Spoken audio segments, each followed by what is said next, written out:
राधे राधे। आज हमारे घर में पूजा है, बोहला चौथ इसे कहते हैं। आप देख सकते हो इन्हें, ये बाग बना है मिट्टी का और ये गाय माता है और ये इनके छोटे छोटे से नन्हे नन्हे से बछड़े हैं। और ये बाग जो है ये एकदम ऐसे पहाड़ पे चढ़ के बैठा हुआ है, देखता रहता है गाय माता को और इन सबको। इसकी एक कहानी भी है और इसे हम शुक्ल पक्ष की भादों में शुक्ल पक्ष को मनाते हैं। इसे हम बोहला चौथ के नाम से जानते हैं और बहुत सारे लोग इसके बारे में नहीं जानते होंगे। ये पूजा सबके घरों में नहीं होती है, मुझे भी अभी कुछ टाइम पहले पता चला है, मम्मी जी ने बताया है। और ये पूजा हमारे यहाँ बहुत अच्छे से ही मनाई जाती है और यहाँ पे हम इसका पूड़ी का, बेसन की पूड़ी का और इसके चने का भोग लगाते हैं और गौ माता को और बाघ को। और इसकी एक कहानी भी है, मैं आपको बताती हूँ। एक बार एक बाघ था और गौ माता थी, तो एक नदी के किनारे गौ माता जल पीने के लिए आई थी। तो जब जल पीने के लिए आई तो उनकी जो सलाइवा होता है, उनका लार होता है, तो उस जल में टपक गया। तो बाघ एक किनारे से दूसरे किनारे पे आया जहाँ पे गौ माता जल पी रही थी। वहाँ पे आया तो वो जल पीने, जैसे ही जल पीने लगा तो उसका सलाइवा, जो गौ माता का सलाइवा था, उसके मुंह में, बाघ के मुंह में चला गया। तो उसे बहुत ही मीठा, बहुत ही स्वादिष्ट लगा।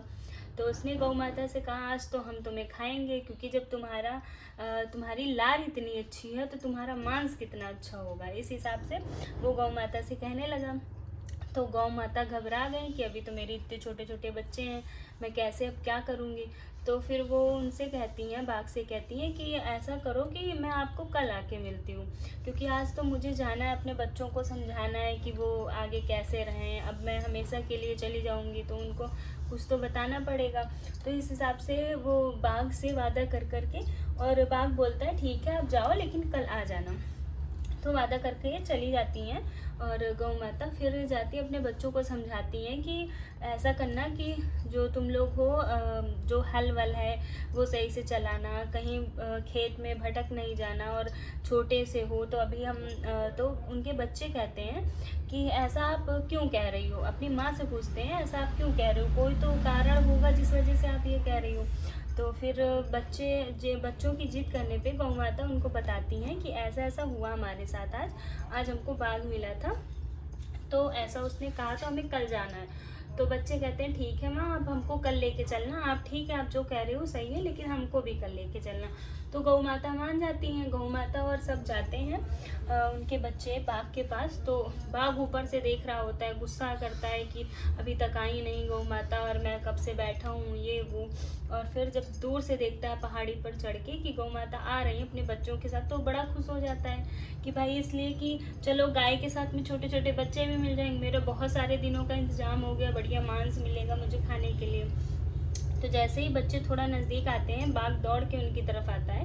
तो बाघ खुश रहता है कि मुझे इतना सारा भोजन मिल गया करने को। तो बच्चे उसे मामा मामा कहने लगते हैं, मामा जी राम राम, मामा जी ये वो। तो फिर उसके बाद वो एकदम उदास हो जाता है कि भाई अब इसने तो मुझसे रिश्ता बना लिया, अब हम इसको कैसे खाएं। तो मामा भांजे का ऐसा रिश्ता होता है कि वो एक दूसरे को नुकसान नहीं पहुंचा सकते कभी। तो बाघ बोलता है चलो ठीक है, हमने तुम्हें जाने दिया, तुम्हारे बच्चों ने तो हमें मामा बना लिया, तो जाओ, अब तुम उस हिसाब से हमारी बहन लगी, तो जाओ अपने घर अच्छे से रहो, खेलो खाओ बढ़िया। इस तरीके है इसकी कहानी। इसी वजह से हम जुता बुआ हुआ चीज़ इस दिन नहीं खाते हैं।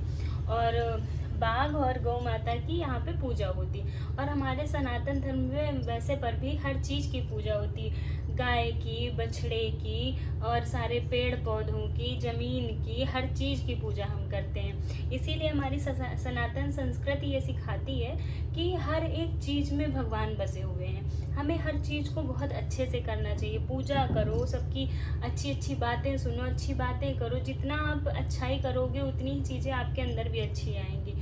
इसलिए इन सब चीज़ों का बहुत बड़ा महत्व है अपने आप में। और आप भी अच्छे से पूजा करिए, अच्छे से सारे कार्य करिए, आपको भी अच्छा लगेगा। चलो ठीक है, मिलते हैं, धन्यवाद, राधे राधे।